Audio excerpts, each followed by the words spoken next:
Hello, good morning. Welcome to fun and learning school. કેમ છો બધા? મજામાં છો ને? આજે આપણે સ્ટાન્ડર્ડ 5 સબ્જેક્ટ ગુજરાતી પાર્ટ 8 કીડી હતી કે હાથી હશે એમાં પાર્ટ 1 જોઈ ગયા. હવે પાર્ટ 2 જોઈશું. અહીંયા દોરો અને રંગ પૂરો. અહીંયા હાથીનું ચિત્ર આપેલું છે, એ આપણે પૂર્ણ કરવાનું છે. પૂર્ણ કરીને મનપસંદ રંગો પૂરવાના છે. આ પ્રથમ નંબરનું ચિત્ર છે. બીજા નંબરમાં જુઓ, એમાં પણ પૂર્ણ કરવાનું છે. અને આ ત્રીજા નંબરનું હાથીનું ચિત્ર પૂર્ણ આપેલું છે, પણ એમાં કંઈ લખેલું નથી. આપણે મનપસંદ રંગો પૂરવાના છે. ને 4 નંબરના ચિત્રની અંદર સૂંઠની અંદર ચ અને શરીર પર શ્ર અને પગની અંદર સ્વ આપેલા છે. તો આપણે તેને સરસ રીતે રંગો પૂરીશું અને બીજા હાથીની અંદર પણ આપણે લખીશું. નીચે જોઈએ ચિત્ર 4. જેવું ચિત્ર દોરો કે આખું પેટ શ્ર લખવાના પેટ ઉપર જોઈએ લખેલા છે. એ જ રીતે આખું માથું અને સૂંઢ ચ લખવાના. બધા જ પગમાં છ મનપસંદ રંગથી લખવાના છે. તો અહીંયા આપણે ખાલી આપ્યું છે, એમાં ચિત્ર હાથીનું દોરીશું અને આ રીતે આપણે લખીશું. પાના નંબર 122 ઉપર જોઈએ. અહીંયા એક વાર્તા આપેલી છે, એન ઘેન દીવા કેન. તો એ આપણે વાર્તાને સમજશું. ચાલો તો શરૂઆત કરીએ. ચંદુ હાથી અને ટીકુ કીડી. અહીંયા ચંદુ છે હાથીનું નામ છે અને ટીકુ છે કીડીનું નામ છે. બેઉ શું હતા? દોસ્ત હતા. તેઓ જંગલમાં રહે છે અને બંને ખૂબ વાતો કરે છે. વાતોના તડાકા મારી એક દિવસ કંટાળ્યા. એટલે ઘણી બધી વાતો કરીને તેઓ કંટાળ્યા. તો શું કહે છે? એ ચંદુ, ચાલને કોઈ રમત રમીએ. આમ વાતોથી તો હું કંટાળી. કોણ કહે છે? ચંદુ હાથીને. કીડી કહે છે કે હું વાતોથી કંટાળી ગઈ છે. તો હાથી કહે છે, હા હા હા, ચાલને. ના કોની પાડી? હું તો તૈયાર જ છું કુસ્તી રમવા. ચંદુ હાથી શું કહે છે? કુસ્તી રમવાનું કહે છે. તો ટીકુ કહે છે, ના રે ના ચંદુડા, તું પણ શી મસ્કરી કરે છે? કે છે કુસ્તી રમવાનું કહે છે એટલે કે છે તું મને મારી સાથે મસ્કરી કરી. તારી જોડે કુસ્તી રમાઈ શકાય? એવડા મોટા હાથી અને કીડી નાની, એટલે રમી શકાય નહીં. એને કીધું કે થપ્પો રમીએ. શું રમીએ? થપ્પો એટલે કે આપણે આંખ મીચણી કરવાની અને ગણવાના નંબર, અને એ સંતાશે. ચાલો હવે આગળ જોઈએ. ચંદુ થપ્પો રમવા તૈયાર થયો. ટીકુએ દાવ લીધો. ચંદુ એક પહોળું ઝાડ જોઈ તેની પાછળ ઊભો રહ્યો. કોણ સંતાયું? ચંદુ. પહોળું ઝાડ જોઈ એટલે હાથી હતું ને, એનું નામ ચંદુ હતું. તે પહોળા ઝાડ નીચે સંતાયો. કારણ કે શું હતું?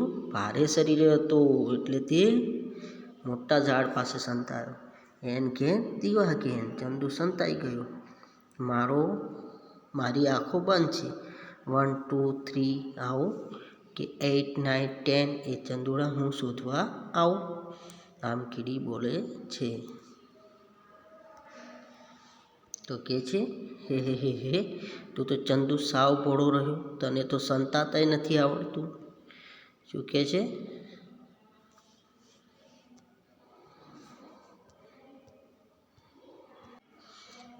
હે તું તો ચંદુ સાવ ભોળો કે રહ્યો, તને સંતાતાય નથી આવડતું. પહોળું ઝાડ શોધ્યું, પણ સૂંઢની પૂંછડી તો દેખાય છે. જો અહીંયા આપણે ચિત્રમાં સંતાયો છે, પણ પૂંછડી અને સૂંઢ તો દેખાય છે. તો ઝાડથી જ આડો છે. ચંદુનો થપ્પો એમ શું કહે છે? ટીકુબેન એટલે કે કીડીબેન બોલે છે. હવે જોઈએ. ચંદુ વૃક્ષ પાછળથી પાછો આવ્યો અને દાવ આપવા આંખ મીચી ઊભો રહ્યો. શું કર્યું? હવે કોનો વારો આવ્યો? ચંદુ વૃક્ષ પાછળથી પાછો આવ્યો અને આંખ મીચીને ઊભો રહ્યો. હવે કહે છે ટીકુડી, હવે મારો દાવ ચાલ, સંતાઈ જા. એન ઘેન દીવા ઘેન સંતાઈ કે 1 2 3 4 10 એ હું આવ્યો. એમ શું કહે છે? ચંદુ કહે છે હું આવ્યો.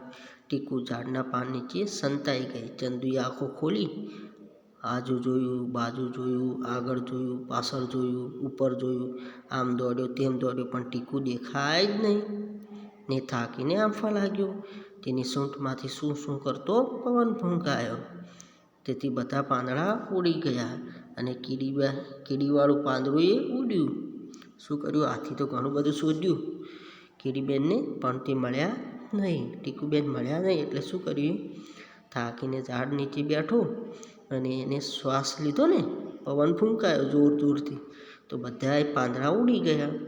અરે હું મરી જઈશ, બચાવો બચાવો. કીડી તો પાંદડા સાથે ઉડી અને ટીકુનો થપ્પો એમ કરીને શું કર્યું? હાથીએ થપ્પો કર્યો. પાના નંબર 123 ઉપર જોઈશું. 5.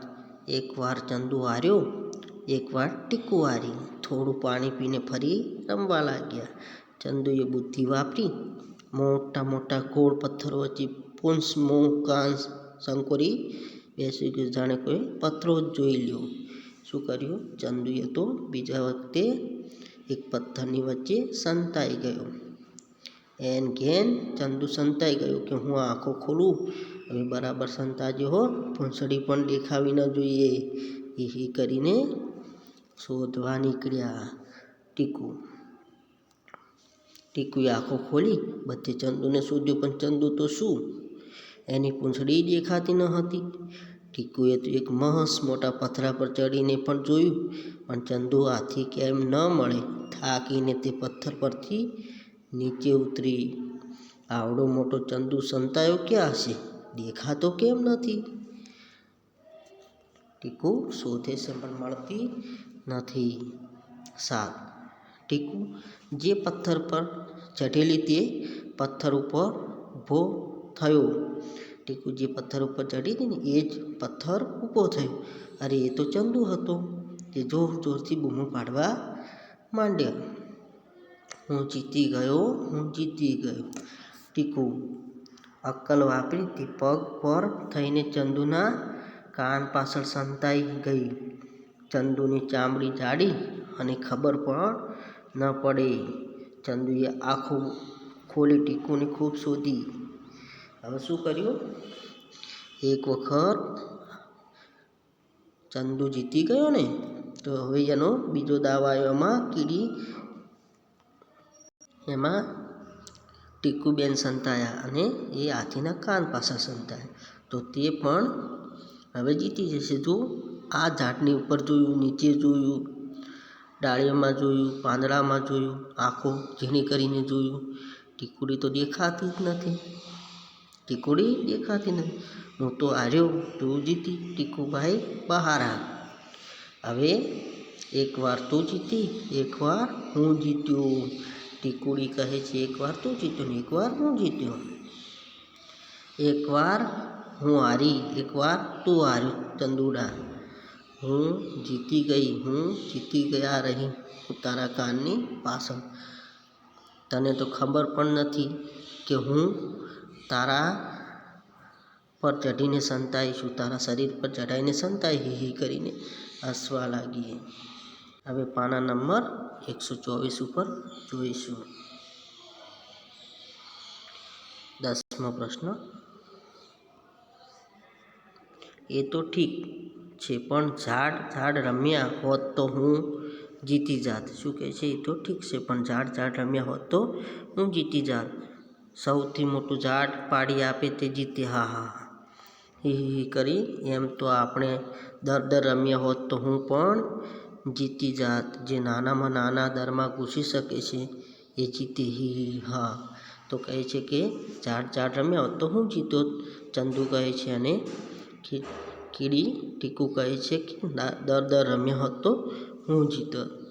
એ સાંભળી ચંદુ હસી પડ્યો. હા. તેની સૂંઠમાંથી પવન છૂટ્યો.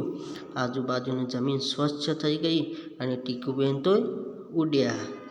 આથી ભારે શરીરે એટલે તે શ્વાસ લે છે એટલે બધા પાંદડા ઉડી જાય છે, જમીન સ્વચ્છ થઈ જાય છે, ટીકુબેન ઉડી જાય. જો હવે આગળ જોઈએ વાતચીત. જે પ્રશ્નો આપેલા છે, આપણે જે વાર્તા જોઈ ને એના આધારે કેટલાક પ્રશ્નો આપેલા છે, તો એના જવાબો લખીશું. આપણે નોટબુકમાં લખવાના છે. આ વાર્તામાં સૌથી વધારે મજા ક્યારે આવી? હાથીની સૂંઢમાંથી શું કરતો પવન ફૂંકાયો ત્યારે મજા આવી. પ્રશ્ન 2, હાથી હસ્યો તો કીડીને ઉડીને ક્યાં પડી? કીડી ઉડીને હાથીના પગ નીચે પડી. ક્યાં પડી? હાથીના પગ નીચે. પ્રશ્ન 3, તમને કોની સાથે થપ્પો રમવાનું ગમે, કીડી કે હાથી સાથે? કેમ? તો મને કીડી સાથે ગમે, કારણ કે ગોતવામાં તો મુશ્કેલી પડે, પરંતુ કીડી નાની છે એટલે એની સાથે મજા આવે. 4 નંબર, તમારા વહાલા મિત્રનું નામ શું છે? તમે તેની સાથે કઈ રમત રમો? મારા મિત્રનું નામ અજય છે, દેવાંગ છે, અને હું એની સાથે ચેસ રમું, સંતાકૂકડી રમું. તમે જે રમતા હોય તે લખી શકો છો. પ્રશ્ન 5, તમારા ઘરમાં મિત્રો સાથે થપ્પો રમો તો ક્યાં સંતાઈ જવાનું પસંદ કરશો? શા માટે? હું બાથરૂમમાં સંતાઈ જઈશ, કારણ કે ત્યાં કોઈ શોધી નહીં શકે. પ્રશ્ન 6, શાળામાં થપ્પો રમવાનું થાય તો તમે ક્યાં સ્થળે સંતાવાનું પસંદ કરો છો? કેમ? બારણાની પાછળ, કારણ કે બારણાની પાછળ શોધવામાં મુશ્કેલી પડે છે. અહીંયા જોઈએ, સાચું હોય તો કાન પકડવાનું અને ખોટું હોય તો નાક પકડવાનું છે. વિદ્યાર્થીની આંખો બંધ કરી વાક્ય સાંભળવાનું કહેવાનું. આપેલા વાક્યો બોલો. જો વાક્ય સાચું હોય તો વિદ્યાર્થીના કાન પકડવા કહો, ખોટું હોય તો નાક પકડો. અહીંયા આપણે 1 નંબરનું જોઈએ. હાથી અને કીડી દુશ્મન હતા. તો શું છે? સાચું છે કે ખોટું છે?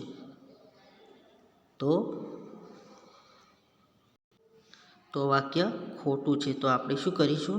નાક પકડીશું. આપણે જોયું ને, સાચું હોય તો કાન પકડવાનું, ખોટું હોય તો નાક પકડતો નાક પકડીશું. પ્રશ્ન 2, હાથી કુસ્તી રમવા માંગતો હતો તો કાન પકડશું, કારણ કે વાક્ય સાચું છે. તો એ જ રૂપે આપણે નેક્સ્ટ વિડીયોમાં પાછળના વિડીયોમાં જોઈશું, પાર્ટ 3ની અંદર. ત્યાં સુધી આજનું આપણી બુકની અંદર પણ લખીશું અને આપણી નોટબુકની અંદર પણ આજે હોમવર્ક તરીકે લખીશું. તો આ થયું આજનું હોમવર્ક. Okay, bye bye.